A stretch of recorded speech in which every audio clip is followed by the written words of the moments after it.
Hello, this is the Stories Beside channel. I release videos every day for you. Subscribe and click the bell. Camille looked anxiously at her granddaughter. The elderly woman's excitement was so strong that she involuntarily moved the hand that was tightened by the cuffs. But the house doctor of all strictness is an elementary school teacher, Granny remarked. I asked you to lie still, and your hands are twitching. I'll have to go over it again. The patient made an expressive gesture, which eloquently spoke her displeasure. What to waste time if everything is clear? There was both despair and indignation in the older woman's voice. But Emily had long since gotten used to her grandmother's maneuvers. Paying no attention to the size of the old woman, she again pumped to the limit of the cuffs. Camille for the propriety of it and swayed.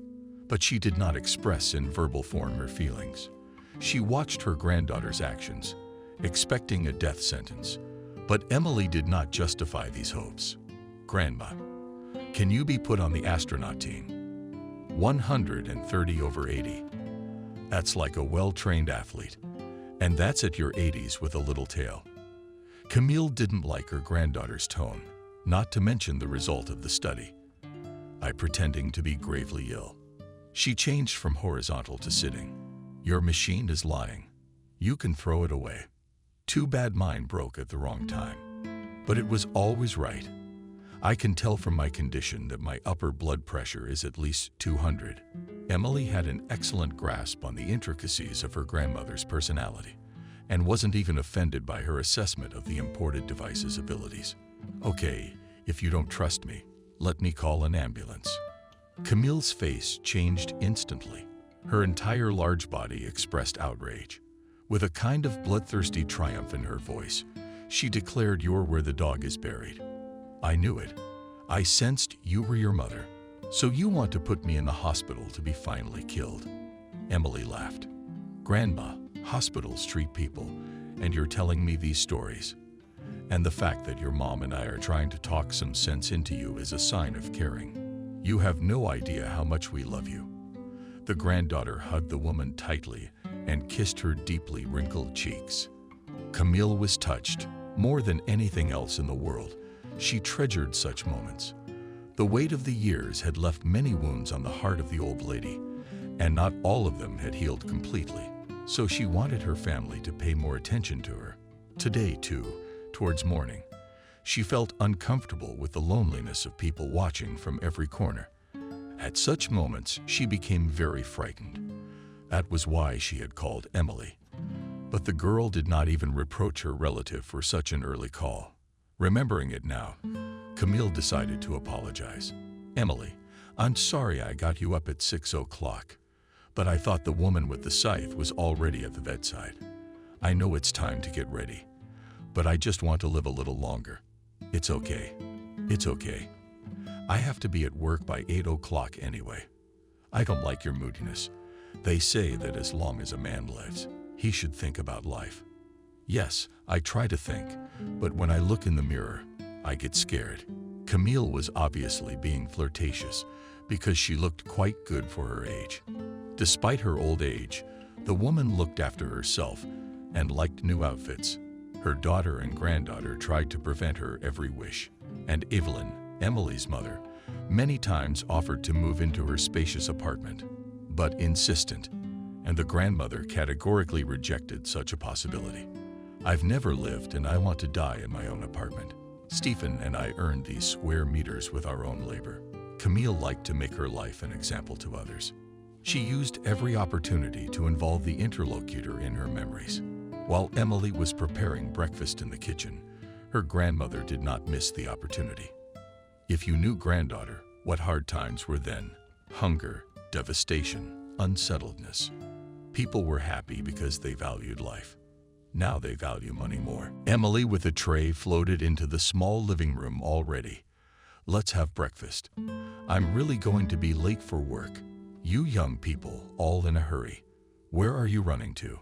You get married in a hurry, and then you get divorced. Emily, tell me, will I have great-grandchildren?" A conversation on the subject. It's not the first time Grandma started it, but the girl always shrugged it off. To give you great-grandchildren, I need to at least marry first. Camille set the cup aside. She gave her granddaughter a curious look. So why the case? It's not that we've lost all the men in Russia. Your grandfather, Stephen, came back from the war without one leg, and there was no shortage of brides. But your grandfather chose you, not without pride. The old woman said who else could he choose but a labor striker? I have so many diplomas, and even have awards from the government. In those days, girls like that were valued. And your grandfather, despite his disability, was still a crucible and looked at other women. So I had to be on my guard all the time. Emily knew Grandma's love story well, but every time new details came out. Camille had never said before that Stephen had a weakness for the female sex. You never told me about Grandpa's adventures, Grandma. There was a heavy sigh. You don't talk bad about the dead. He drank my blood, your grandfather, but I still loved him and forgave him. It's easy now. Anything wrong, and we're on opposite sides. We put up with it because we were ashamed. We also felt sorry for the kids. Stephen set up 3 of them at once. The women at the construction site laughed at me, saying, Camille, do you go to the maternity hospital like a job? Every year at almost the same time. That was our life, and we loved for real. Emily looked at the old walkers, which inexorably counted the minutes. Of course, Grandma, it's always nice to talk to you, but I don't want to be late for work. Don't worry about me. I want to tell you in confidence that maybe soon your wish will come true. Camille stood up cheerfully, forgetting her hypertension. Is it Emily? Tell me, who is he? Do you know what I mean? What's not to understand? Just make sure you don't tell anyone yet. The old lady winked conspiratorially. I won't. But I don't know what we'll get with John yet. He's a simple and very kind guy. He and I have been dating for almost a year now. And my mother and father know about it. Bah, I told you, you're the first person I shared my secret with. The girl quickly cleared the table and was about to leave. But having remembered something important, Grandma stopped. Why do you want to wait for your great-grandchildren? Camille sighed again very expressively. I don't know if it's true or not, but they say that a woman who is lucky enough to have great-grandchildren is forgiven all her sins. Emily laughed. I had no idea you were superstitious. That's news to me. And believing in omens doesn't add up. Life is such a thing that sometimes incompatible things happen. Whoever thought the world would turn this way before? Emily walked to the bus stop, and the last of her grandmother's remarks never left her mind. About the world being upside down.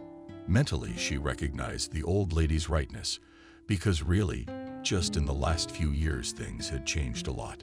Therefore, many people were still trying to preserve all the good and good that united them before. Barely the girl crossed the threshold of the office, in which 12 employees managed to coexist peacefully, as Jenna immediately at her for, "Why are you late?" "I was just getting there." "Good thing I didn't notice you were gone." "Why are you like that?" The friend tried to gesture. What's so surprising about Emily? She, in turn, asked what so. You can elaborate, but only brides shine like that. And Christmas trees. What kind of day is today? First, my grandmother asks me early in the morning when I'm getting married. And now you. Okay, fine. I'll give you the latest information. I'm not planning a wedding just yet. I might be a Christmas tree, though. You're kidding. I'm not gonna let you go. I know you and John are serious, so I'm hoping to be your maid of honor at your wedding, even if it's just for someone else's happiness. A little bit warmed the desks, and girlfriends stood flush to each other, which allowed them to secretly, without attracting the attention of all that accounting. Emily moved even closer to Jenna. I don't get it. I thought you and Christopher were fine. To be honest, I was kind of jealous. Well, girlfriend, love is over. Tomatoes are wilted. What was the reason? Did he lie to you or betray you? No, it would take a lot of effort to lie to me. It's just that times are tough with my girlfriend, and Christopher's been scraping by on odd jobs. And I'm a young and beautiful girl, and I want a party. And preferably every day. That confession shocked Emily. What about love? Jenna looked at her friend as if she was seeing her for the first time. I didn't realize you were so naive. Love is being able to satisfy your little whims at someone else's expense. That's why I resigned, Christopher. Your John is different. You know, he's got a sense of class. Even though he's still a young man. It's weird. I thought you understood all that. That's why you're together. Emily didn't like her friend judging her boyfriend like he was a horse instead of a human being. Jenna, let's switch to work, or you and I will get cut for talking. The girl squirmed, laying down funny, but took her friend's advice. After this conversation, Emily had an unpleasant residue on her soul, but Jenna was not at all embarrassed by her friend's changed mood and her unwillingness to return to this topic. At the end of the day, she asked to be a counselor. It's so boring alone. Let's go for a walk together. Emily was uncomfortable saying no to her best friend, and she agreed to such a plan, though not very willingly. Emily had very different plans for the evening, and knowing Jenna, she knew it would be for a long time. Okay, Chuckles, I'll try to comfort you a little, but John will be waiting for me. He and I were gonna go to the movies. Jenna clapped happily. Mittens and Snowflake, yay. I haven't been to a movie in 100 years. Emily, I didn't have time to add that the two of them wanted to go together. When John saw Emily show up with her date, he didn't seem surprised, did he? He had met Jenna a few times before, but his first impression of her was negative, so he greeted her rather dryly and looked at Emily expressively. I hadn't counted on another person participating in our cultural event. Otherwise, I would have bought 3 tickets at once. Jenna was not in the least embarrassed by such a clear hint that she was the one. The third extra. The girl laughed very loudly. You can buy a term. True, it would cost 3 times as much, but the matter will be solved. She looked around and then pointed her finger at the guy standing nearby. He was standing there, staring at nothing. He had a hood over his head, his eyes and face blank. John, that man over there definitely has tickets. Young man, surprised Jenna. Are you even informed in such matters? Yes, you are dangerous to be friends with. Jenna smiled contentedly. That's how you need to want to and have an effect. On the contrary, it is very useful to be friends with me. I know this guy because I've bought clothes from him many times. He used to paint rags for a cut. John, please hurry. Emily and I are gonna turn into icicles. It's Arctic cold. Emily hadn't said a word the whole time. She didn't expect her friend to behave so swaggeringly in the presence of her beau. She hadn't noticed Jenna's habits before, such as laughing loudly or pointing her finger at people in public. She even regretted that she hadn't culturally stitched up her friend, for whom she now had to blush in front of John. Somewhere inside, a beacon went off, warning of danger. Watch out, or your best friend will steal your boyfriend. But from the look of John and his mood, it was easy to guess that Jenna annoyed him a lot. During the session, her friend didn't hold back either. She commented aloud on the actions of the characters, and constantly she was cut in her seat. Therefore, Emily thickly and did not watch the picture with the participation of a famous Italian actor. Jenna, on the other hand, had quite a bit. I was so looking forward to seeing this movie.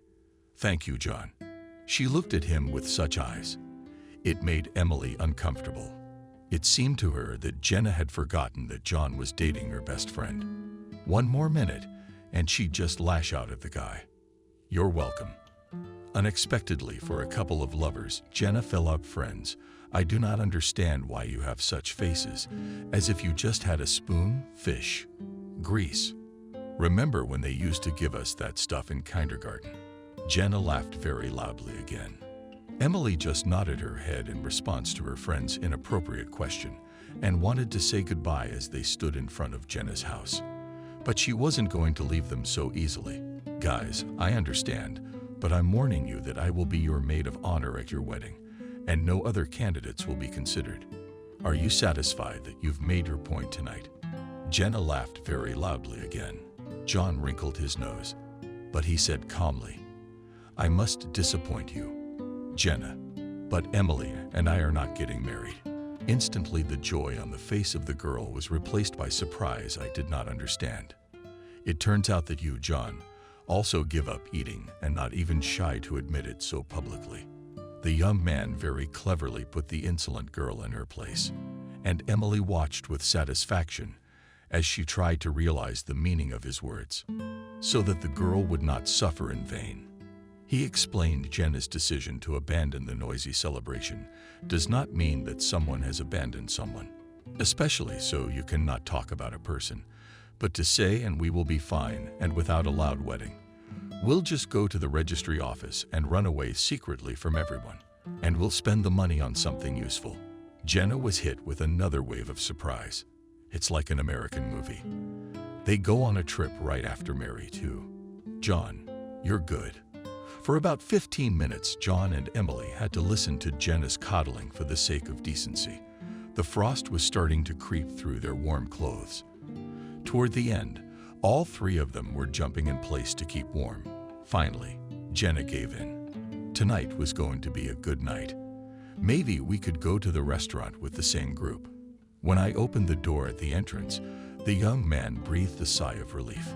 Emily tried to justify herself for her friend's behavior. "I'm sorry you had to put up with Jenna's jibber-jabber. She's a normal girl. It's just that today, she had a meltdown.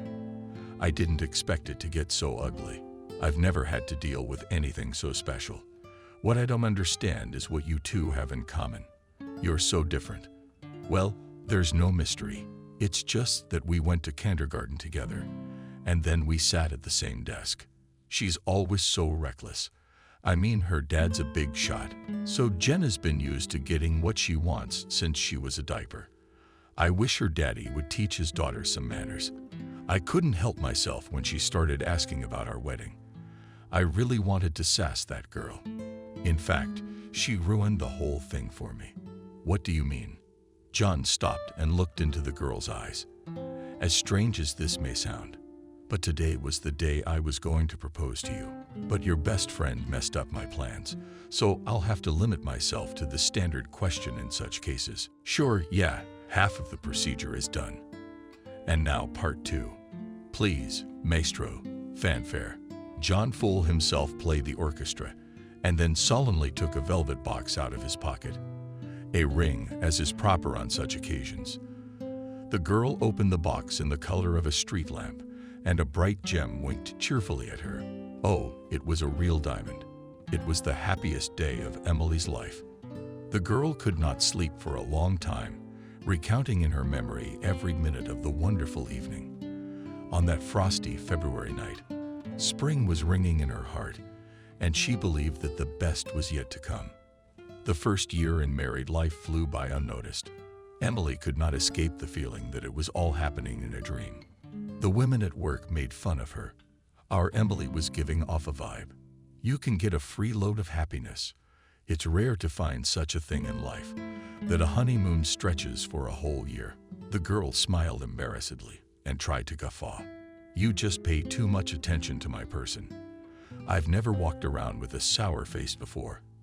I always tried to find positive things, even in a private day." Jenna was the only one who didn't keep everyone's spirits up. She had once again failed in her personal life, and was now openly jealous of her friend's marital happiness. Once, during a lunch break, which they traditionally spent in a nearby cafe, Jenna even made a remark. "In vain you flaunt your prosperous life." The girl was surprised. On the contrary, it always seemed to me that happy people radiate kindness. Personally, I'm ready to share with anyone. How can I understand you, John? Will you rent your own? Jenna, I didn't expect you to say that. If you weren't my friend, I'd definitely be offended. Sometimes I get the impression that you're not happy for me or that I owe you something. Emily almost cried with resentment. So Jenna tried to remedy the situation. "Why are you so sour? You know I'm not being mean." "Well, my tongue is so bad. It's like I'm talking nonsense. No offense, Emily. It's not like I resent you, John, for not getting married." The tension was released, and both girls smiled at the end of the meal when they put down their dessert plates. Jenna asked Emily with a piercing sadness. What is happiness? I guess it's different for each person. You know, I recently came across a collection of poems by a poetess. Anyway, she survived the war. There was love and betrayal in her life. One of her poems struck me. It's about happiness, which this woman had spent her whole life collecting in bits and pieces. But you can't get a lot of happiness that way. It's very beautifully put, though. Yes, beautiful and right. You know, Jenna, my grandmother told me many times about her youth. Grandpa was legless, and she'd cut her throat for him. I'm sorry, I didn't put it well. But according to the stories of my favorite grandmother, a person was valued before, and it doesn't matter what physical defects he had. It was what was inside that mattered. Jenna looked at Emily with wide-open eyes. Oh, come on, girlfriend. You should not sit in the accounting department and lecture at some liberal arts university. I'm gonna quit accounting soon. What's another surprise? John, you got another job. You could say that. We're about to have a new addition. This news took Jenna by surprise. She hadn't had time to prepare for it internally. And on her handsome pilot flashed a displeased grimace, but quickly pulling herself together, the girl naively became. Emily, I'm so happy for you. I mean for you too. Of course, so much happiness, and in the same hands from it can be crazy. But if I missed your wedding, where I wanted to be a bridesmaid, then at least take me as a godmother. Emily made no promises. At those who returned from a direct answer duty phrases should still give birth, and then think about everything else. By the way, my grandmother used to say that you can't even buy clothes for a baby that hasn't been born. It's a very bad omen. And it seems to me that it's all nonsense. Dumb beliefs, as they say. What to be, that will not pass. Personally, when I get ready for motherhood, I'll prepare everything in advance for the baby. How I envy you now. I want it all too. To calm her friend, Emily advised her to have everything you will definitely have, Jenna. You just have to change your outlook on life a little. A crane in the sky looks more attractive because it is high at a distance and imperfections are not noticeable. I get the hint. But your version of a tit is definitely not going to work for me. It's easy for you to argue because your John has achieved something that others haven't. He's got a good job and a good salary. You're behind him like a wall. And the tit, that's utopia. Whoever can't get to the sky needs help. I'm not ready to be a wall for anyone. Emily was not in the habit of imposing her opinion on others. She decided that there was no point in arguing with her friend about the values of life. After this conversation, their paths began to diverge in different directions. Emily began to avoid eating together in the cafeteria, and Jenna did not insist. Soon the friend was promoted. Jenna decided to celebrate her professional triumph with a bang. Girls on such an occasion, and I do not hide the glade. The meeting place is a campground, Pines outside the city. Please don't be late. After giving out instructions, Jenna approached the table where Emily was sitting. I hope you're not from the college. The staff. But Emily pointed to her belly. Where am I going with a watermelon like that? If it were still here, then I would definitely spend time in warm company. I'm not going out of town. I don't want to take any chances. Well, what do you know? A month before her maternity leave, Emily felt ill. Her legs were severely cut off. Unsightly spots appeared on her face. After conferring with her husband, she decided to take a leave of absence. With application in hand, she entered the supervisor's office without knocking. Jenna, I have to go. Jenna gives her an unfriendly look. First of all, it's not Jenna, it's Jenna. And secondly, cultured people knock before they enter an executive's office. What's going on in there? Although the freshly minted supervisor could see Emily was having trouble standing, she didn't even offer her a chair. On the contrary, she spent several minutes studying the short text of only 2 lines. I'm sorry, but I have to turn you down. The annual report is coming up. You know that. But I have to go on maternity leave in less than a month anyway. So you'll go on vacation like you're supposed to in a month. Emily was on her way out the door when she heard the sarcastic. So how's your happiness going? A lot of it was collecting grains. Don't you want to share? Emily was struck rather not by the words, but by the intonation with which her friend spat out her gloating. But the new boss decided to continue. Now look at you and me and tell me which one of us is happier. You're painful to look at. Sprawled out like a frog. I'm the favorite. Good position, salary, respect. I'm getting used to it, and I'll find a husband. Emily almost physically felt as if the last thread connecting her to her friend had broken. Probably, this breakup had a negative impact on her health, because in the evening of the same day, she went to the hospital for preservation. John was very worried about the condition of his spouse and the future child, but the doctor assured everything will be fine. There is no special reason to worry. It's just that your wife was a little nervous. But it'll pass for a while. She'll rest with us and go home in a couple weeks.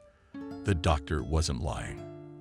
Indeed, Emily was soon discharged, and the doctor made one last joke about parting for a while. Gain strength and come back for the baby. During the time left before the birth, Emily prepared herself for future motherhood. She reread a lot of useful literature, but she liked the book by the famous American pediatrician Benjamin Term. When John caught his wife reading this treatise, he was surprised. I see you're all set, and I'm allowed to study the references. After all, I want to be very involved too. I'm all for it. Here you go. John took the book, but it was obvious that his mind was on something else. Emily decided to help him out. Honey, is there something you wanted to ask me? Is there? Listen, I was at a meeting at City Hall the other day and I was almost speechless when I saw your friend there. I think it was Jenna. Yeah, that's the one. But I don't talk to her anymore. Why is that, if it's no secret? No secret. It's just that even a little bit of power changes a person so much. I see. I'll keep that in mind. Anatoly, I almost invited her to our house. Why didn't you tell me? Why? John, you yourself probably at least once in your life faced a situation when you realized that with some person you are not on the way. That's what happened with Jenna and me. Our friendship turned out to be a bubble, but I don't regret breaking up with her. It's just the bitterness that lingers.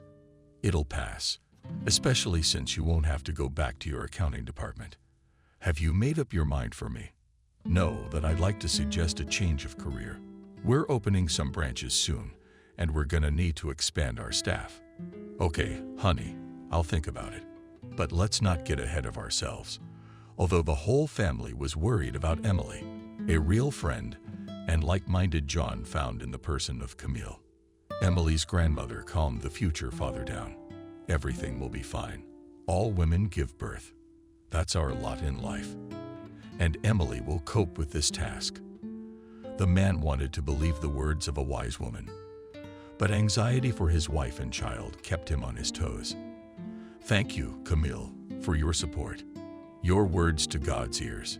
Don't worry, sweetheart. Heaven hears everything and angels are already circling ready to protect your baby. Emily's father stayed on the phone. Finally, he joyfully shouted, all gave birth to a girl, we have a granddaughter. In spite of the late hour, the relatives hurried to the hospital. Even Camille decided to keep up with the company. Emily's mother wanted to cool the old lady's ardor. Mom, where are you going to go skiing and stay home? No, not that. I've waited so long for this day to stay home. When the delegation of relatives appeared in the emergency room, the nurse on duty looked at the unusual teen with surprise. Wait, I'll call the ward now. Not 2 minutes passed as the girl reappeared. Who is the father of the newborn? John took a step forward. Maya. Wait, the doctor will be here in a bit. He wants to talk to you. The girl tried not to look into the eyes of the happily smiling John. The doctor who had invited him into the office also had a strange expression on his face, but the first words of the doctor shocked the man. It's very hard for me to say this, but the girl was not born quite healthy. She has a severe heart defect, and she needs special care now. We have everything ready at home. The conditions are perfect. You misunderstand me. The baby can't breathe on her own. So we're gonna put her in a ditch. It's a special chamber where she'll be given oxygen. When she's a little stronger in about 2 weeks, the perinatal center, and she'll be operated on. John wasn't quite sure what the doctor was talking about. What surgery? What are you talking about? She's just a little baby. I'll be honest with you, the baby won't survive without surgery. Your wife doesn't know anything yet. It was a difficult labor, and we haven't told her anything yet. So it's up to you to decide. If it's a matter of saving a life, of course I agree. But how could this happen? Why? That's a question no one can answer. The most important thing now is to determine a treatment strategy. Don't despair. Although the threshold is difficult, not everything is lost, but you will have to do several operations. So have courage and patience. Basically, now the future of the baby depends on you and your wife. John left the doctor's office and sank down on the couch without strength. Emily's parents and grandmother looked fearfully at the grief-stricken father. John, my dove, tell me, what's wrong? Camille clutched at the man's arm. Emily's parents also stood with aggrieved faces. What's wrong with Emily? John, don't say anything. No, with the baby. The girl was born with a malformation. With his head down, the man wandered toward the exit. Camille tried to catch up with him. You can't write it like that. They cure such diseases today, and my granddaughter will be cured. John stopped and looked at the old woman with his manly smile. I envy your optimism, Camille, but I don't believe in angels and heavenly powers anymore. You shouldn't have faith. Faith gives you strength. First, John tried to follow the advice of my wife's grandmother. He helped his wife in everything, on whose shoulders all the hardest things fell. After the first operation that little Wendy had when she was only a month and a half old, the girl recovered quickly, as it should be. A healthy baby, in a year she already independently ran and happily made a mess in the apartment. But it is known that trouble comes from there, where no one expects it to come from. Young parents rejoiced at every success of their daughter and tried to diversify her leisure time. They did not refuse the invitation of a colleague at work whose daughter was a few months older than Wendy. John, come as a family. Our girl is 2 years old. We want to celebrate in a fun way. The party was a success. Happy Emily and John watched their daughter play enthusiastically with other children. The consequences of the event manifested themselves after 2 days. The girl began to suffocate, and the mark on the thermometer all the time showed 39. For 2 weeks, the child was saved in intensive care, but a trivial cold left the most severe consequences. Wendy never fully recovered, and every half hour she had to be given oxygen. For the Yum family, the days were dark. Most of the budget was spent on necessary medications and trips to the best clinics, although relatives helped as much as they could, but the funds were clearly insufficient. And then there is a distinguished professor to whom they almost got to a consultation, said, "The situation is grave. The little girl's heart is like an old woman's. It cannot withstand even minimal loads." Emily pleaded, "What should we do? Help save the girl." The professor philosophically remarked, "Sometimes medicine is powerless. You have a special case, but tears and pleading will not help you here. The only correct solution, in my opinion, will be a repeated operation to install an artificial valve. But it's still a temporary measure. In the long run, we need the help of transplant surgeons." John's alert. "Professor, you mean to say that yes, you have understood me correctly. Your daughter will need a donor heart.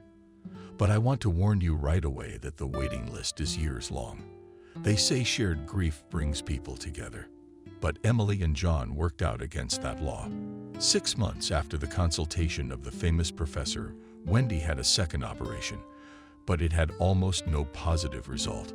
The girl was practically unable to exist without the machine through which she breathed. Therefore, Emily could not take her out even for a walk. For the mother and the sick girl, the world was now confined to the size of a 2-room apartment with a balcony. And down there, a very different life was simmering. But despite her serious illness, Wendy was unrecognizable. She was homeschooled and eagerly awaited the arrival of her teachers. Another of the girl's hobbies was drawing. In her incomplete 8 years, she accurately conveyed all the shades and details of the plot of her work. She was happy to show it to anyone who wanted to see it. One day the teacher, who came to visit them every day, said, "Your girl has a talent. If you don't mind, I will show her drawings to an artist I know who teaches at the Academy of Art." At first, Emily did not pay any attention to the words of the young teacher, but she gave her daughter several works, and soon forgot about it, the load of worldly cares, every day more and more heavily pressed on the woman. One day she confessed to her mother, who visited them daily. The girl nodded at the mask. "Don't think that if a person has a bad heart, his head doesn't work. I understand everything perfectly well." "And what do you understand about what?" "Mom and Dad don't seem to be fighting, but they're no longer happy like they used to be. And I wish they were cheerful again, and we'd all go to the park together for a walk. Do you remember that?" "I do. That's why I paint my pictures, to make a lot of money. I'm going to sell them." Evelyn was struck by the pragmatism of a sick girl. "Who put you up to this?" "Grandma, you're crazy. I saw on TV how a boy with no arms could hold a brush with his lips and paint. I have arms and legs, but they'll sew my heart back on later." So the professor said, "Oh, you're distracting me. I wanted to show you the picture I'm going to give to Mom and Dad." The girl rummaged through the folder with drawings, and after a second pulled out a colorful drawing. Wendy and her parents could be easily recognized in the 3 smiling people. The girl corrected the mask and asked with undisguised pleasure, "Really? Great. Just great. Are you such a good girl?" Tears came to her eyes. And not to upset her granddaughter, Evelyn left the balcony. "I'm gonna go help your mom, and you draw."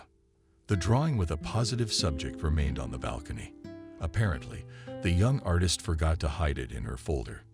In the evening, John, as usual, showed up when his wife and daughter were already asleep. He decided to go out on the balcony to get some fresh air, and so noticed his daughter's drawing. "What is it?"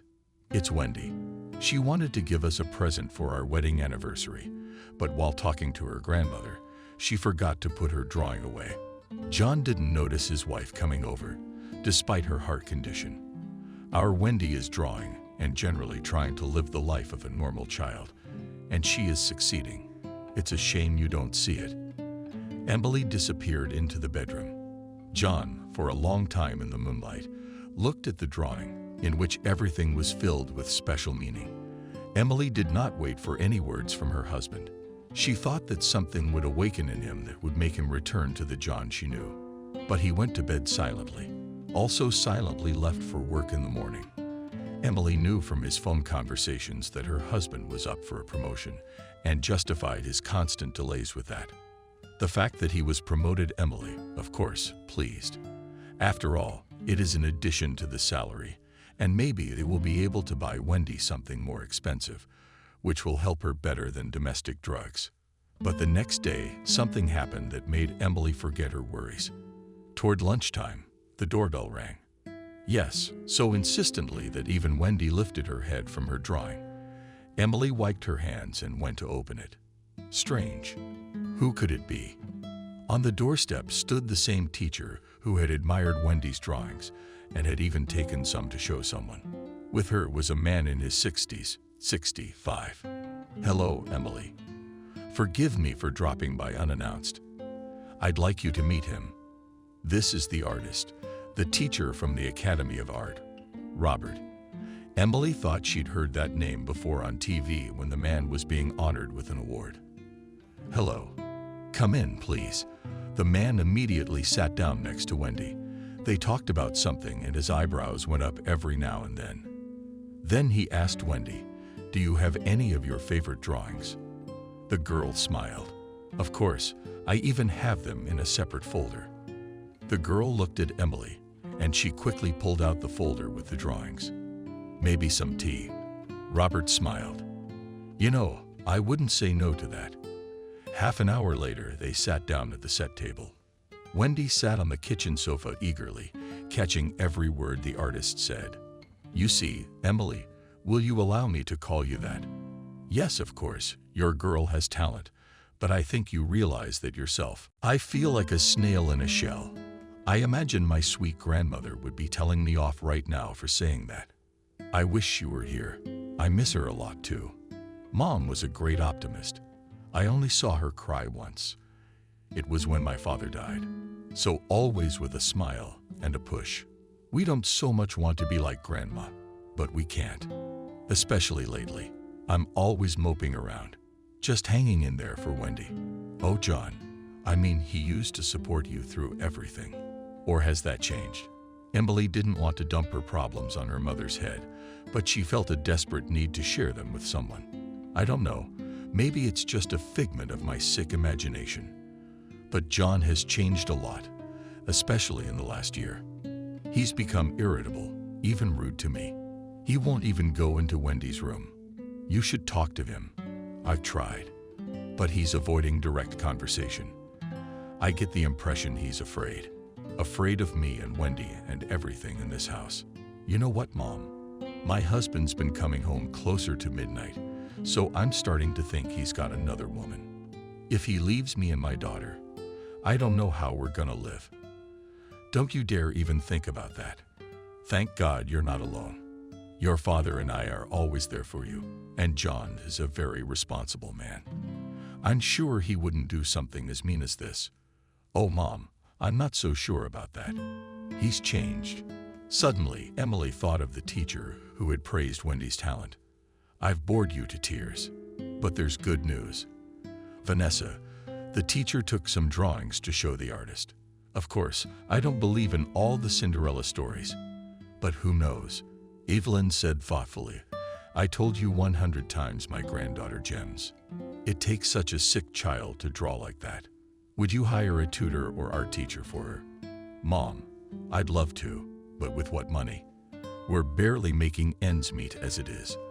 Medicines are so expensive, and we have the only breadwinner, and he's always in a bad mood. And you don't need anything. I don't think lessons like this will cost much. My father and I will help. Maybe our Wendy will become a famous artist. Where is she, by the way?" Emily nodded in the direction of the balcony, where she was organizing a plain air painting in the nature. Although you can hardly call nature a small oasis of green under our balcony. The girl was passionately drawing with her tongue sticking out.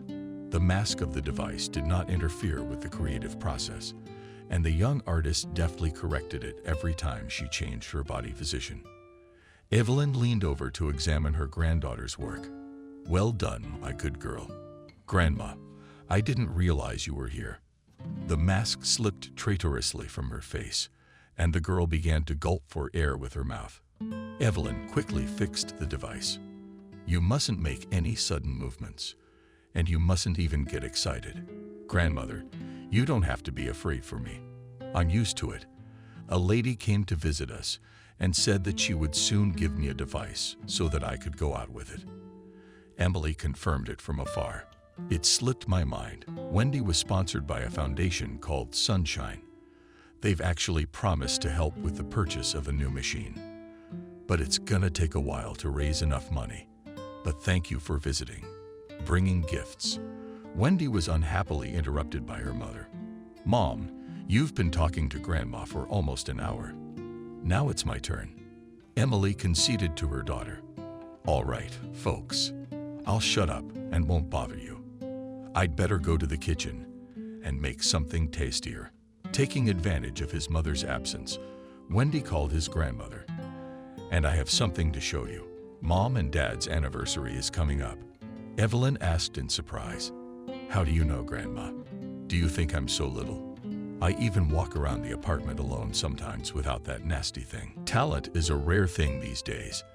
That's why you have to work hard to find it. I have a son. He is a businessman, and he helps children and me at the same time. From time to time, he organizes children's exhibitions. I think you've heard of them. Well, I think that your daughter's work is worthy of such an exhibition, worthy of recognition." Emily listened and could not believe her ears. She thought her daughter was just good at drawing. It's not that much of a talent. And it turns out, I don't even know.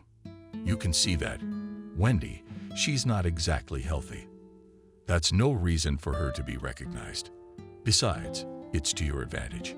The more people know about Wendy, the more likely someone will be able to help her. And I'd like to provide Wendy with a personal art teacher. You will determine the times when you are comfortable having a stranger in the house. The young artist's first solo exhibition was at the Children's Art House. On Family Day, it's a joyous occasion. Wendy met on the rise because a few days before she was given a new machine. Therefore, the master of drawing could attend the presentation herself. Emily tried not to let her daughter notice how bad she felt. Emily.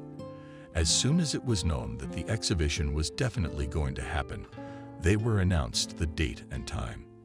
Emily tried to tell her husband about it. True, it did not work on the first day.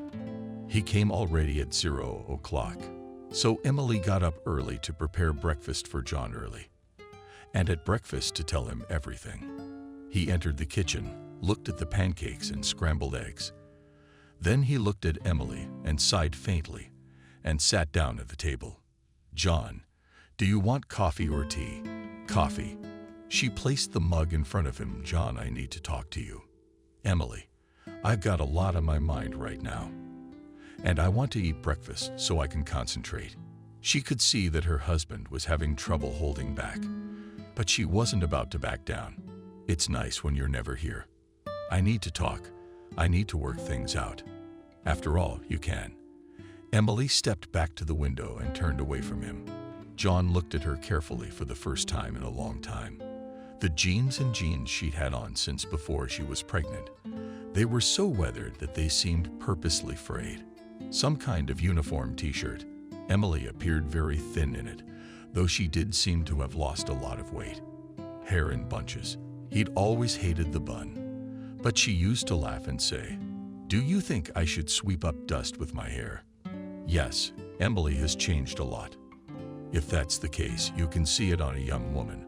What to say about him and his pants. It's a year old too. Of course, he has others, but it's still a long time since he buys what he wants.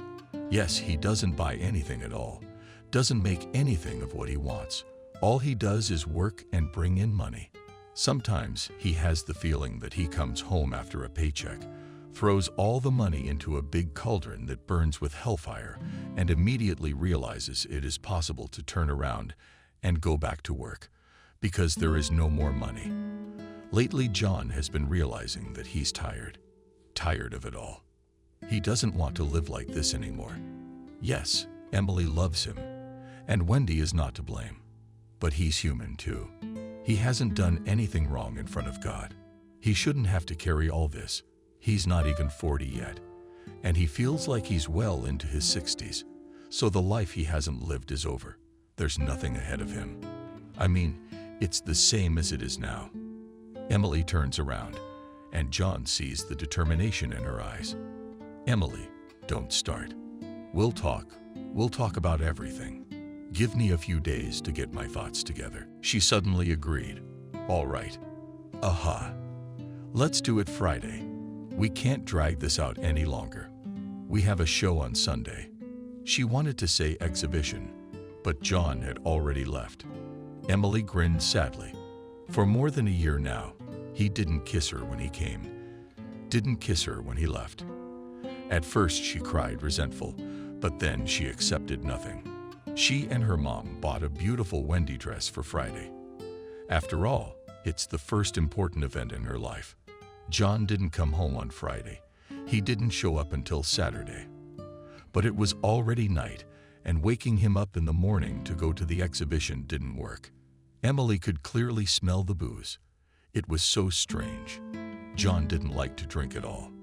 Anyway, they were already running late, so they left him to it. They left for the trade show. Evelyn, really mumbling. What kind of father is that? Such an event not to go to the child. Mom, I can't even tell him about this event because John is never home. Evelyn choked with indignation. But that's okay. She will talk to John again. Emily has fallen out of love. It happens. But the baby had nothing to do with it. The show was a real success. So many words were said for Wendy that the girl got excited and even had to take medication. But the grandmother and mother saw it coming, so it was without consequences. And then, at the very end of the party, Robert brought a man to them. "Lovely ladies, please love and applaud. This is my son, Kevin. He's the man who organized this party." Emily smiled involuntarily. Robert spoke of his son with ill-concealed pride. "Good evening.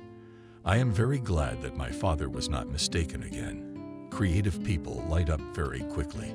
But tonight I'm shocked even though my dad says I can't feel like artists." Emily had time to look at the man while they were having a quite secular dialogue, about 40 years old, maybe a little more. Very personable, austere, but not until he started smiling. His smile was mischievous, boyish, and at that moment it was clear that no, he was 40 and could not be. "I actually approached you for two reasons, or rather, two things. The first, Emily, several people would like to buy your daughter's drawings since she is a minor. Our man will help you decide on the price. He handles auction sales. And secondly, I would like to invite you all to a restaurant to celebrate such a success, but apparently it will not be possible." He looked pityingly at Wendy, who was terribly tired, pale, and thoughtful. "Yes, unfortunately. No way. Wendy should have rested a long time ago." But then Evelyn intervened. "Emily, I think that such an event should be celebrated on this day. You could invite Kevin and Jenna to visit." She turned to the men. "You just can't imagine how she cooks. I always told her she should go to work in a restaurant instead of a boring accounting department." Emily smiled modestly. She was uncomfortable with her mom's words. But now some words from her were required. "Okay, let's do Tuesday. It's a free day, Wendy, no classes." Robert smiled contentedly. "Oh, I'm so pleased. If only who knew. I hate these restaurants. I've had them all my life, and I'm always mixing up forks." That's his confession. Emily was immediately relieved. A second before his words, she was feverishly thinking about how to set and prepare everything so as not to fall into the mud. It turned out that great people could be ordinary, too. They agreed on a time. Kevin offered them a ride.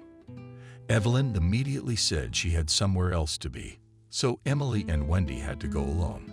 They talked mostly about the exhibition at home. Kevin smiled. "So I'll see you the day after tomorrow. Does that sound right?" "Good. By then, I think we'll have a buyer in mind." They said a warm farewell, and Wendy could barely move her legs. "I didn't call it."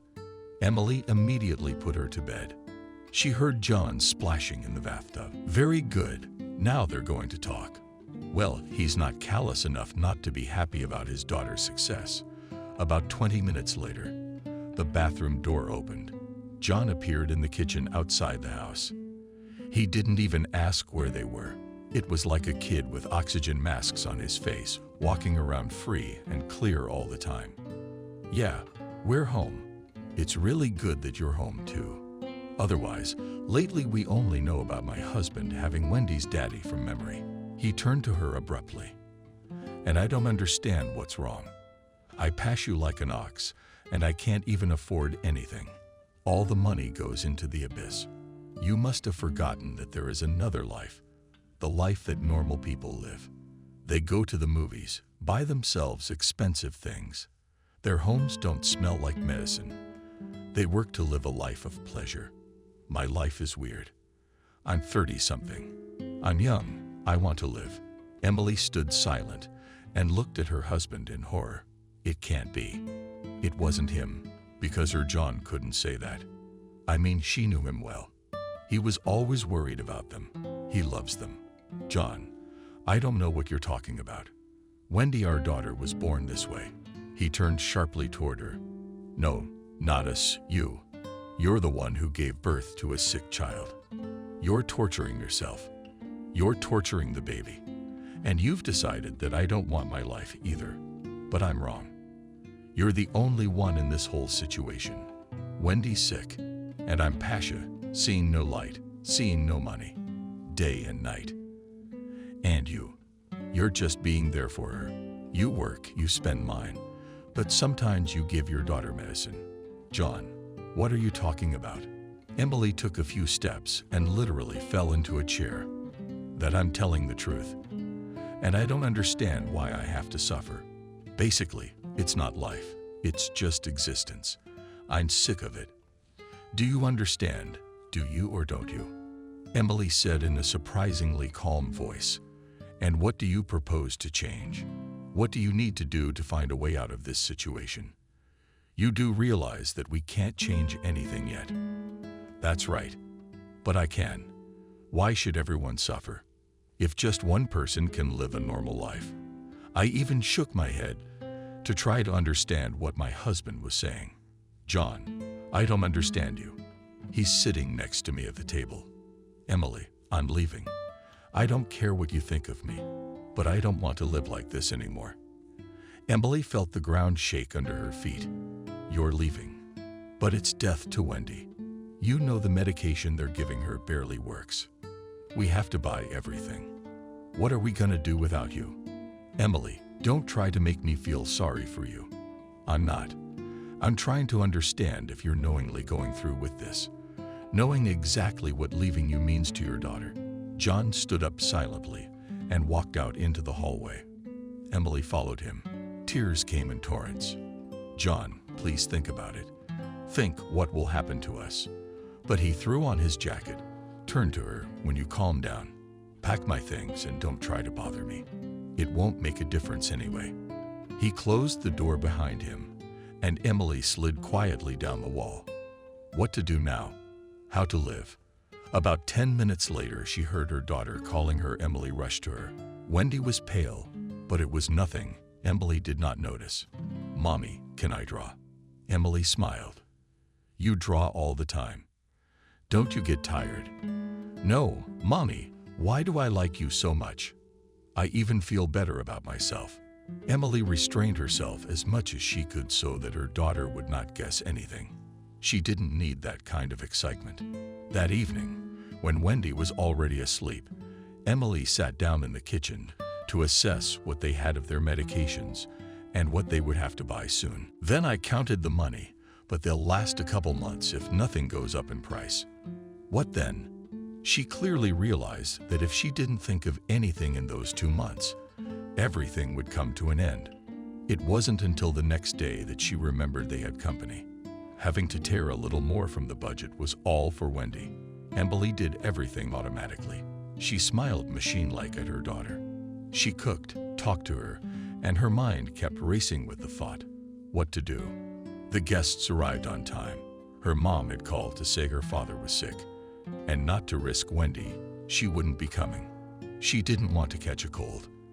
I'm sorry, daughter. I'll manage, and then I'll be on my own. All right, Mom. I'll manage. Robert and his son showed up 1 minute later. Emily smiled, invited him into the room. Robert immediately dropped out. What smells? No, you tell me. How can you trade those smells for restaurant smells? Kevin smiled. Dad had always been a stickler for home-cooked meals and family gatherings at home. Mom never could get him used to the social rounds. Why didn't you bring your mom along? Emily looked at Kevin. She died 10 years ago. Dad barely made it out. Loved her dearly. Mom was an opera singer and sang until she died. Romantic nature. She loved her very much. Glitter, glamour. He was quiet for a while. And Dad, I'm so sorry. Emily was so upset. Who'd pulled her tongue? It's okay. We feel better now.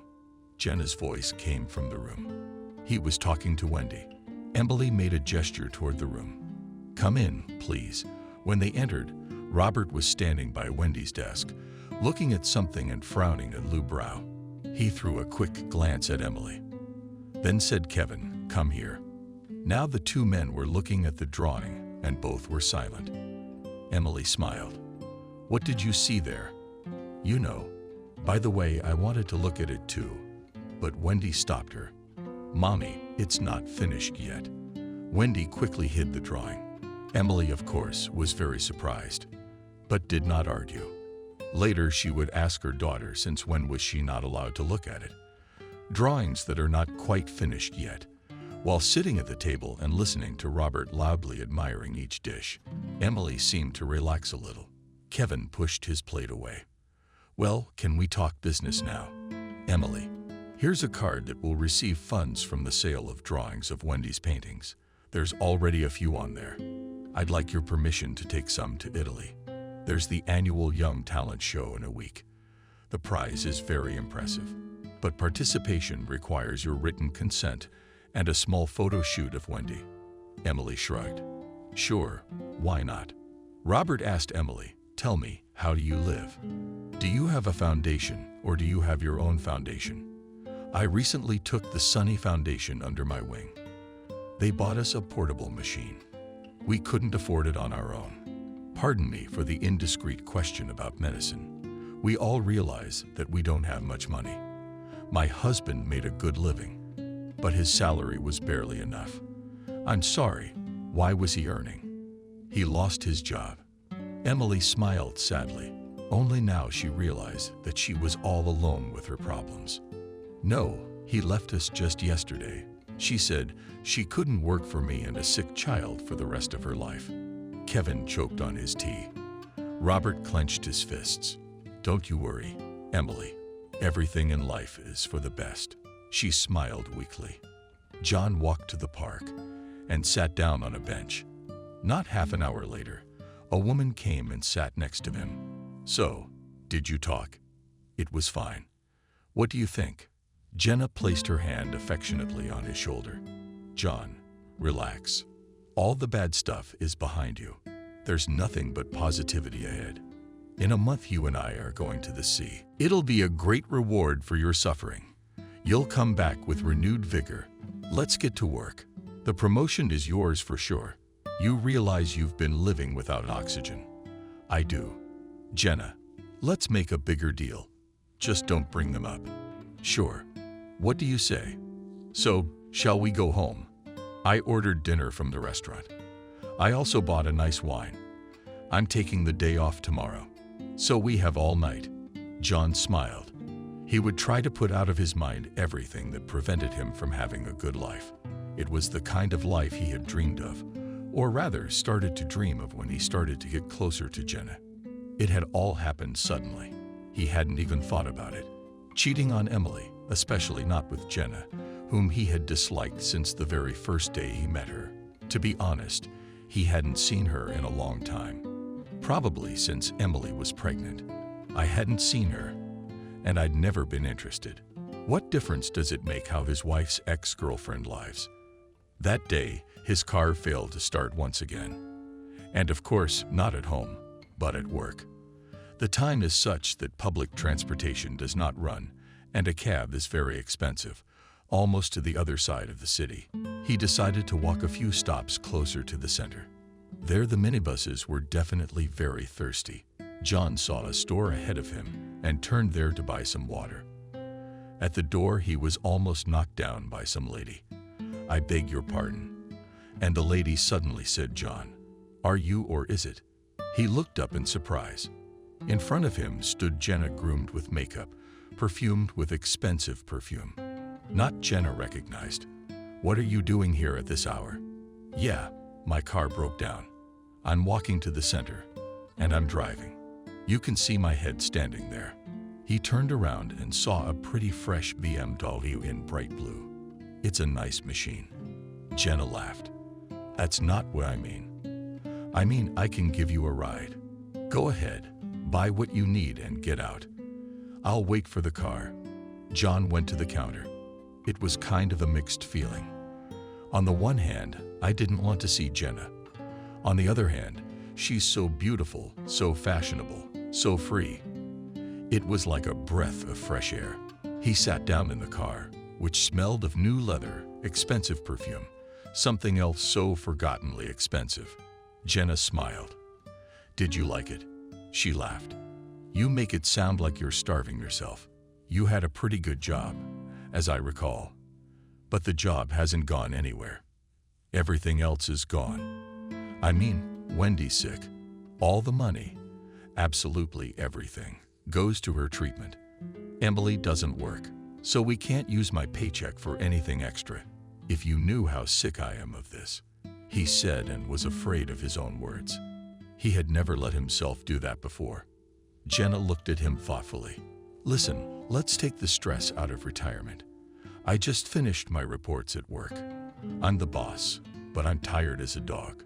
John wasn't much of a drinker, but I just didn't want to go home so badly. So he said, let's go back to my place. I have everything in my bar that the soul desires. The man, to be honest, did not expect such a turn. I thought they'd sit somewhere neutral, and now it's her house.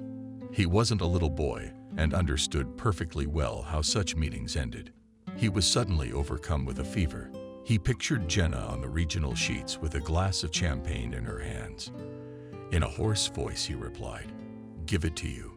That evening, or rather night, turned everything upside down in John's head.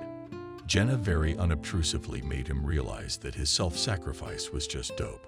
Well, I mean, come on. What's your fault? You don't have any genetic abnormalities. There's no one in your family with this disease. Why do you have to suffer your whole life? Don't you think it's a little unfair? Are you earning money? You could have a very good life. I'm sorry, it's none of my business. Let's have a drink. They had another drink, and then Jenna put on some beautiful music and asked him to dance. It had been so long since he'd danced. It had been so long since he'd been in such a romantic setting. He left Jenna, and in the morning he told himself it wouldn't happen again. He went home quietly.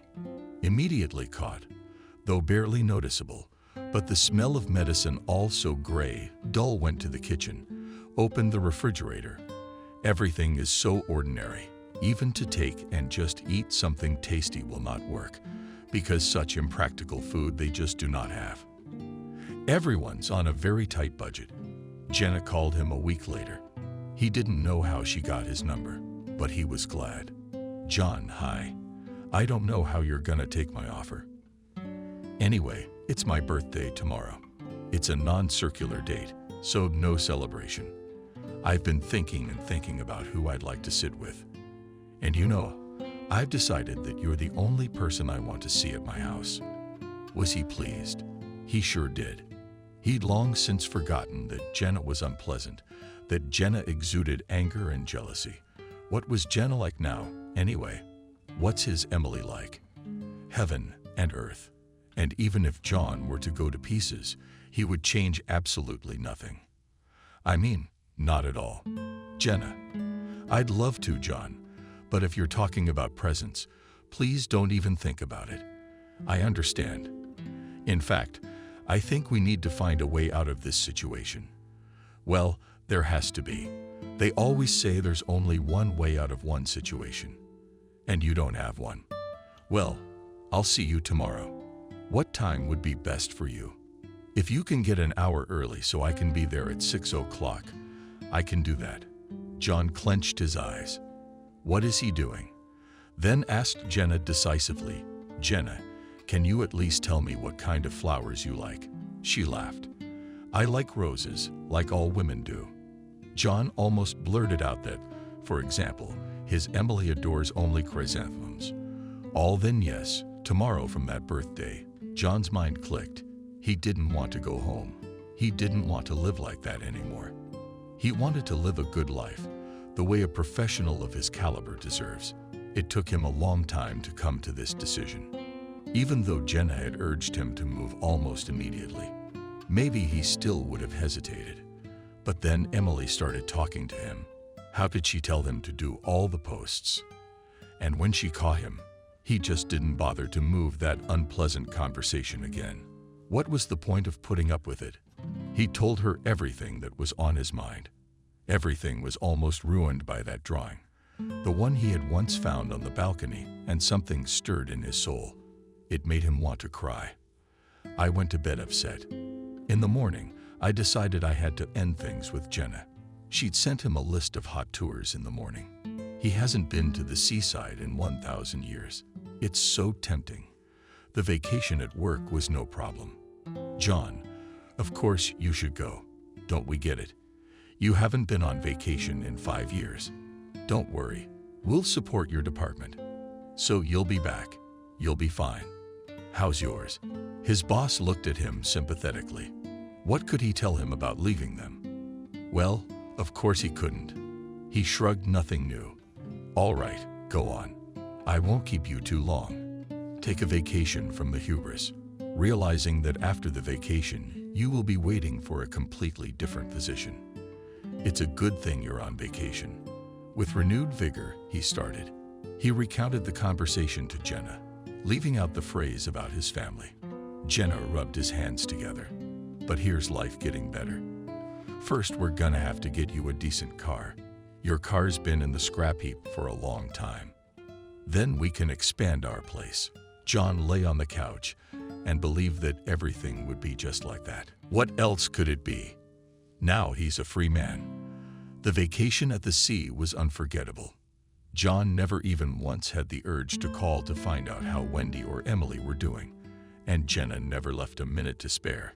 Take him on a field trip, to his room, to the beach.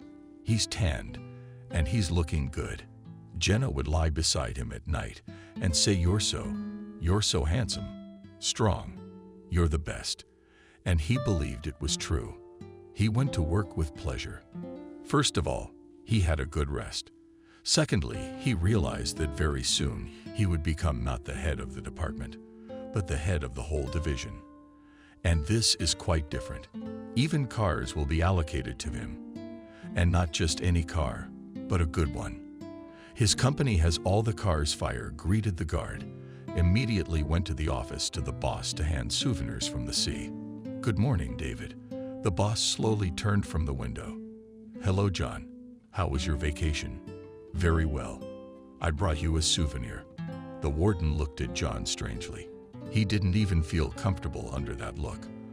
I brought my daughter a souvenir too. John stopped smiling. What did he want? Sooner or later everyone was going to find out, and he was mentally preparing for it. What did his daughter have to do with it? What did she have to do with it? Oh, John, I've been working with people for so many years, and I never thought you'd be capable of something like this. John chuckled. But you can't judge anything because you don't know anything. I'm sorry. I have to go to work. The supervisor gave him an attentive look and shook his head. Clearly, there was a woman involved. He had talked to Emily several times, and he liked her. A beautiful, quiet woman, strong in spirit. And John was just furious. Who gave them the right to meddle in his private life? Who? What did they even know about his life? He slumped into his chair. Only a glass partition separated him, as head of the department, from the rest of the employees. Several times he took a break from his papers and realized that his colleagues were looking at him and obviously talking about him. So everyone here knew about him. But the most unpleasant thing that day was not the slanted glances, not the conversation with the boss. When he came to the cafe on the first floor to have lunch, people parted to let him to the cash register. He grinned. Wow, respect. They know he's going to be the boss soon. He put everything he had chosen on the tray, paid, and headed for his favorite table by the window. There were only 2 women from the neighboring department sitting on one side of the table. Enjoy your meal. He set down his tray and sat down. The women silently took their trays and moved to another table. John poured himself a fury. The first thing he would do when he became the boss would be to fire these 2 chickens who stuck their noses where they didn't belong. And a week later, something happened that John certainly didn't expect. A general meeting was called throughout the office. John came that day in a suit with a white shirt. He was well aware that today was the day he would be assigned to his new position. Jenna looked him over meticulously at home and was pleased. You look great. I like it a lot. After lunch, all the people stretched out to the hall. John went too. He sat in the front row where the other department heads sat. For the last time now, he would always sit at the table on the stage. His supervisor, David, lowered himself down next to him. He listened silently to everything that was being broadcast from the stage. Then John heard something. He jumped up, but quickly sat down by his supervisor. Some broad was appointed. After a second, he headed for the exit in rapid strides. An hour later, when everyone was back, including David, John headed for his office. "Can you explain to me what that was about? You said I was going to be the boss." The chief looked at him and answered calmly, "We all consulted and decided that such a serious post could not be headed by a man without principles. The man is a traitor." "Jesus, what the hell are you talking about? 1,000 people get divorced. 1,000 people leave their families. Maybe. But in this situation, what do you know about the situation? Have you lived in that kind of hell? You haven't. It's not for you to judge." The warden took off his glasses, rubbed his nose. "How do you know from others? I have a son with cerebral palsy, and his mom wanted an easy life just like you. No problems. But it's okay, we're doing fine. And by your logic, I should have put him in a boarding school immediately. In that case, I should probably quit. He's already regretting what he said. What if David says yes, and then what does he do? You know, that's not a bad idea. Anyway, you won't get any more support from me." In the evening, Janet was long gone from work. John didn't know why he was so worried, did he? Well, he quit. That's fine. There's always a job for a professional like him. He'll find one tomorrow. Jenna showed up at 0:00 with a whiff of champagne. What are you doing up? Where have you been?" Jenna gave him a surprised look. "What's with the tone?" "Normal tone. I was wondering where my woman was. Actually, it's gonna be morning soon. But first of all, I'm not two, I'm a woman. Serfdom was abolished a long time ago. And secondly, what kind of snobbery is this? I'm not going to answer to you for every move I make. We're adults, we have friends, we have girlfriends." John realized it was time to slow down. "But you could have called." "I could have, but I forgot." John, gritting his teeth, "She forgot. He called 100 times. First she hung up on him. Then she just turned the phone off. I have news." Jenna raised her hands. "John, all tomorrow. I'm insanely tired." He silently followed her into the bedroom, but Jenna collapsed, so there was no room for him on the bed. He had to go back to the living room and make himself comfortable on the short couch. He lay awake for a long time, staring at the ceiling, thinking. He was hired. True, the salary was not so decent. Jenna was terribly unhappy. Emily should have her parental rights revoked so she doesn't run around complaining. What makes you think it's her? Who else? Even if it wasn't her, it was her. I told you, they're just poisoning your life. By the way, you filed the divorce papers. And this guy, cute little wedding dress review. About 3 years later, Jenna was fired for a big shortfall. The whole debt was pinned on her. And John suddenly realized he was right back where he'd left off. Only there was a kid, and here was Jenna. Just like that, all the money was going into the abyss. Jenna was paying off the debt so she wouldn't go to jail, and John was working. Jenna couldn't because less than the principal. She wasn't okay with it. Principal positions are snapped up very quickly. One evening on the way home, John turned down a familiar street, stopped under the windows, stood looking at the glowing squares. It was so disgusting and sweet. Wanted to go up and say what a fool he was to be forgiven. I wanted to see his daughter's drawings. "John, are you there?" He jerked. Next to the car was the grandmother of their first-floor neighbor. "Hello. Yes, I am. Haven't seen you in a while. You're just standing there for nothing. They sold your apartment and went somewhere very far away. You have to take an airplane. It's a different country. How did they leave? Why? Jenna's not allowed. But they didn't tell me that. They went away to live, I think. Oh, to Italy." He didn't understand anything. It's not like Grandma was confused. She's always been known to be very clever. And if that's true, then it's a load of crap. The doctor said a flight. Any flight could be Wendy's last. There's too much chance the valve could fail. Emily couldn't have volunteered for this, unless she also decided to make her life easier. No, Emily was definitely not capable of that. He pulled out of the yard, thinking about calling Emily's mother, but then he decided he'd better not. Now he could live his life in peace, but life wasn't going well. Things got a little out of hand. Jenna got a job as a bookkeeper at some housing and utilities department, and she made pennies. The firm where John worked was bought out and recruited young workers. He was offered to stay on the dole or quit. Now he had to scrape by on odd jobs, so he made a few. The car was the only thing he had when he was on the upswing. He and Jenna managed to buy a car. Jenna sold hers as soon as she got into debt. Today he came back from another coven. There was a desire to drink beer and sleep, but Jenna had other plans for him. Why are you turning yourself in? What's the big deal? I'm tired. Do you watch the news? There's an exhibition of some artist in our town starting today. She came from abroad. They say she's very talented. But that's not what I'm talking about. Today the women were saying that the city is flooded with foreigners. Do you have any idea how much cab drivers make these days? John looked longingly at the 2 bottles of beer. Maybe I'll do it tomorrow. It's kind of a holiday for you and me today. A holiday? What kind of holiday? But I left you 10 years ago. But I wouldn't call it a celebration. Personally, I've had nothing but bad luck since you left.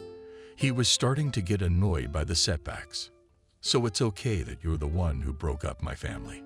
Who needs you? Should I have lured you in with a finger? You didn't have to. You dropped everything and came running. Not even a sick child stopped him. What a man. John jumped up, fists clenched. Are you gonna hit me? Go ahead. He stood there without moving. But you can't even do that. You can't do anything. John walked silently to the door. Any more, and he'd hit her. It was all her fault, just her. It's just that she got caught up in the time when he doubted. Another person would have backed it up. It was all her and only her. John stopped for a smoke not far from the mall. Nearby on the wall, he saw a large poster. Wow, Nick was a young talent. The exhibition was at the House of Culture. I wonder what she's doing here. Well, not a city, of course, not the latest, but not Moscow either. Why did she come here? Other cab drivers. He found out that there are indeed a lot of foreigners in the city. They came to buy paintings that hadn't been sold for a long time because of this exhibition. The foreigners paid well. They left tips. I mean, it makes sense to go there. It's kind of closed to everyone. I'm eating now. I'll go too, even though I made a lot of money today. A mustachioed cab driver got into a wrecked Zhiguli and drove off. John pulled out of the parking lot. It's almost an hour to 7 o'clock. So he'll make it 10 times that time there's no work in the city. Who was on his way home from work and who was going for a walk? Back home near the House of Culture stood a lot of cars, all expensive, beautiful cabs stretched along the edge of the parking lot. One car attracted his attention, a big white Jeep. John did not even immediately realize what brand it was. Got out of the car, walked the machine around in a circle. Yeah, not bad. I wonder how much it cost. He stood for a while longer, then got into his car. How come he fell asleep? John never realized. I guess the fatigue had taken its toll. Plus, the sun was warming up. Caught the phone ringing. John, why aren't you answering the phone? It's the 3rd time I've called. I didn't hear you. I'm not yelling. What are you doing? Where are you? Is there a voice behind you? John put the phone away. And you're going to hang up? No, you imagined it. I just didn't say anything for a long time. Okay, well, then I thought you weren't working. Yes, I am. I am. Anyway, when you go home, get some sour cream and herring. John, I was wondering where he got the money for that. The coven had already been shoveled out, but he bit his tongue in time. He was, like, working, not sleeping. You understand me? He didn't answer. He looked out of the car window into the street. A woman was walking from the House of Culture. He didn't pay attention to her at first, but then he froze. It was Emily. There was no doubt about it. She was so beautiful, so fashionable, that he fell out of reality a little. It was as if she hadn't even been 10 years old, although she looked even better now than when he'd left her. "John, can you hear me?" "Hello. What's the connection?" "What for?" "Just paying money." The phone fell on the seat, and John jumped out of the car. Emily, the woman, who was already walking too slowly, as if she was waiting for someone, stopped, looked at him, and her eyes opened in surprise. "John, yes, Emily, it's me. What's not to recognize? You look beautiful." Emily's eyes turned cold. "Yeah, well, I didn't recognize you right away." "Oh, thank you." I know. That's how confused he was. I thought she'd blossom at his compliment. "What's up, Emily?" "I'm good. Thank you." Like Wendy. Now he's done something really stupid. I mean, why ask? It's obvious that Wendy's gone. No doctor's ever given her that much, so why would he even bring up his daughter? On the other hand, she's his daughter. There's nothing wrong with Wendy either. He was surprised, and apparently he made it too obvious. But did a young and girlish voice speak from somewhere off to the side? "You won't believe it, Daddy. Despite your best efforts, she didn't die." John turned sharply. A young girl stood beside him. Yes, he recognized her immediately. It was his daughter, Wendy. Behind her stood a man a little older than John himself, and he was looking at him with an unkind look. "Why did you do that, Wendy?" "I meant you no harm." The girl laughed. "No, you didn't. You didn't mean to hurt us or me when you left me without money, knowing how much the medicine cost. You knew I was dead without it. Mom hid everything, and I heard what you told her before you left. But you don't look like your life is any better without us, do you?" He didn't want to. "Do you know what we've all been through? When we were looking for a heart, we found one. But it was only a few hours on an airplane in another country. My heart stopped. Do you have any idea what Mom went through while you were on vacation from us? If it wasn't for Daddy Kevin, we wouldn't be talking to you right now. He's the only reason I'm alive, is because of him and Grandpa. I was able to fly back to my hometown for my own exhibition." John stood there in silence. Then he asked, "So Nick's young artist, is that you? Is that what you missed?" "Yes, Daddy. I wish you had money now. And the life you want. I mean, I wanted it." "No, you wouldn't. You're just not capable of doing things like Daddy, Kevin.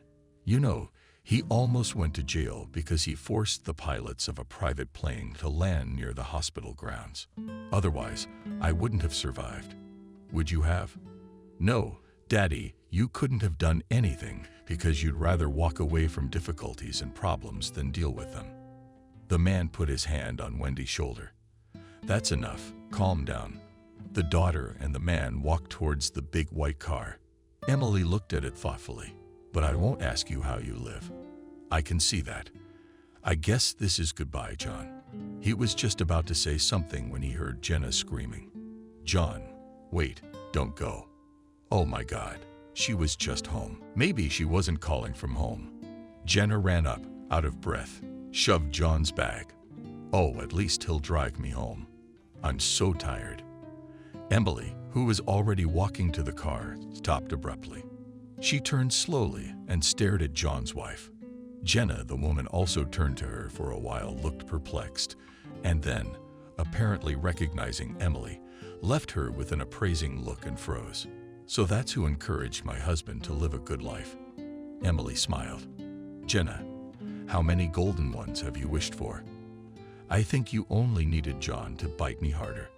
I had no idea it was you. You look like you're on a roll." "Oh well, it won't last long. You know how people fall from heights. No mistake.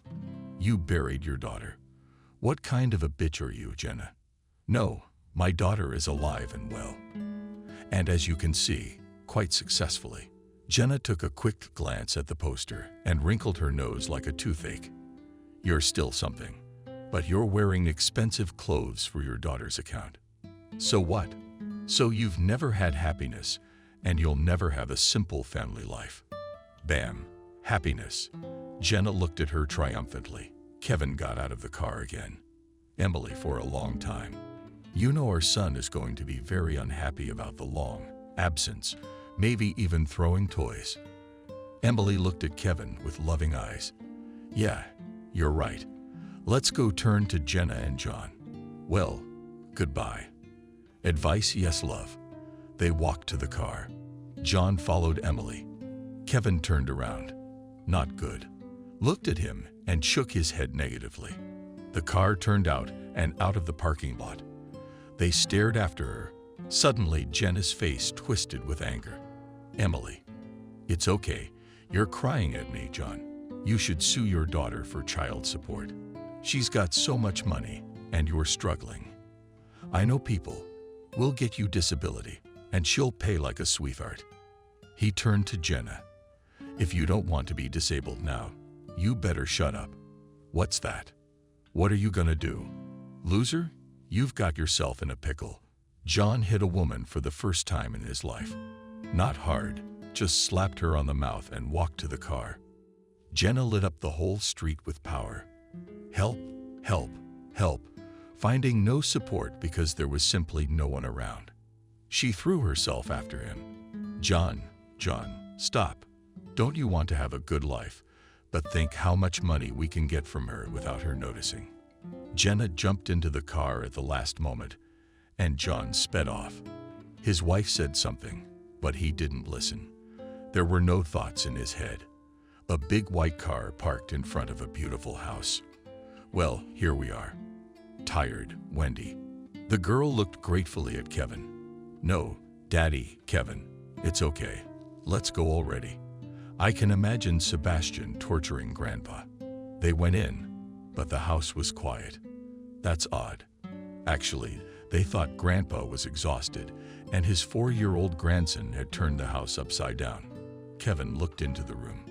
Dad then turned to them and pointed his finger into the room and held it to his lips.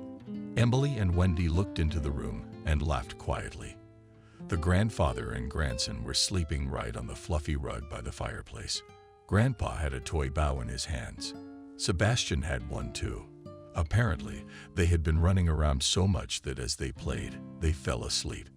Daddy. Well, the doctor told you not to strain your body. Robert, without opening his eyes, said, who asks him to strain his body. I can't play war games now. Sebastian also woke up, helped behind their backs with his eyes, and rushed to Wendy. But Daddy and Mommy let themselves be kissed too. Soon the whole family was sitting around the big holiday table. Wendy was thoughtful. Emily stroked her arm. Why are you so upset? No, Mom, I think I'm relieved. I wanted to get back at him so badly. Today I realized that he got revenge on himself. Life punished him. Emily held her daughter close to her. Well, that's good. You should never take revenge. Life will sort everything out. Robert raised his glass. I propose we drink to Wendy's success. It's a resounding success. And as an expert on the subject, I'd say there's more to come. Thank you, Grandpa. Not 5 minutes later, Robert raised his glass again. And now I'd like to toast your return. Relatives should live together, and of course, in their homeland. 5 more minutes and another glass. In an hour, Wendy, we'll put your grandfather in the bedroom. Kevin was surprised to hear Papa speak. What was that all about? You've never let yourself do that before. Robert stopped. Son, if you only knew how glad I am to have you back.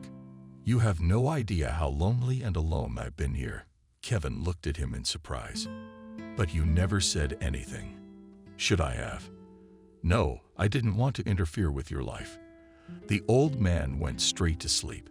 Wendy said how much he had suffered and why hadn't we come back sooner. Kevin hugged her. It's all right. We'll all live together now. You'll paint. Mommy's planting flowers like she wanted. Daddy will help her. He's a lover of such beauty too. I'll finally take over the firm that's located in this town. And Wendy flicked the gum. Sebastian will go to kindergarten. He'll fight and hurt the teachers there. And we'll be scolded and called to the superintendent's office all the time. And we'll set up a line, and we'll take turns. We'll see who gives up the fastest. Wendy laughed softly. and said, "Come on." Mom must have lost us. They went into the living room and saw that Emily and Evelyn were not sitting on the couch. Emily looks at the album with some surprise. This is the album Sebastian used to draw in all the time. "Mom, what happened to your face?" "Nick, look at it." The girl looked at the album. She stared at it for a long time, then laughed. "Congratulations, there's one more artist in the family." They laughed and hugged. Sebastian, seeing such an outrage, everyone hugging, and he was not taken, he burst out loudly, and the whole family rushed to him to soothe his tears. Emily looked at her own and realized that for the sake of such a day, she would agree to go through everything she had already gone through again. It's all about the outcome, and in the end, they are all happy.